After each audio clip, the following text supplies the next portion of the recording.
আল্লাহ তাদের কি করব পয়গম্বর জানিয়ে দেন, ইখরিজুনাহুম মিনান নূর, আমি আল্লাহ তাদেরকে নূরের থেকে, আলোর থেকে, সম্মানের চেয়ার থেকে নামিয়ে আমি আল্লাহ ইলা যুলুমাত, অন্ধকার তথা লাঞ্ছনার চেয়ারে পাঠিয়ে দিব।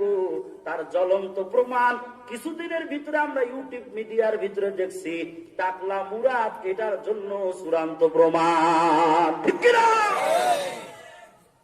অতএব মন্ত্রী পদে যারা আছো,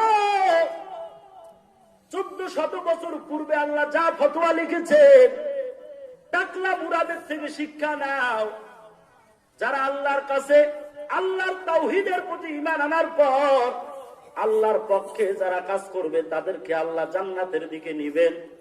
এত বড় মন্ত্রীর পদ পেয়ে মুরাদ টাকলা ইসলামকে রাষ্ট্র থেকে উঠা দিবে। আল্লাহ বলে, ইসলাম বাংলাদেশের 2 শতক মাটির রাষ্ট্রের থেকে উঠবে না।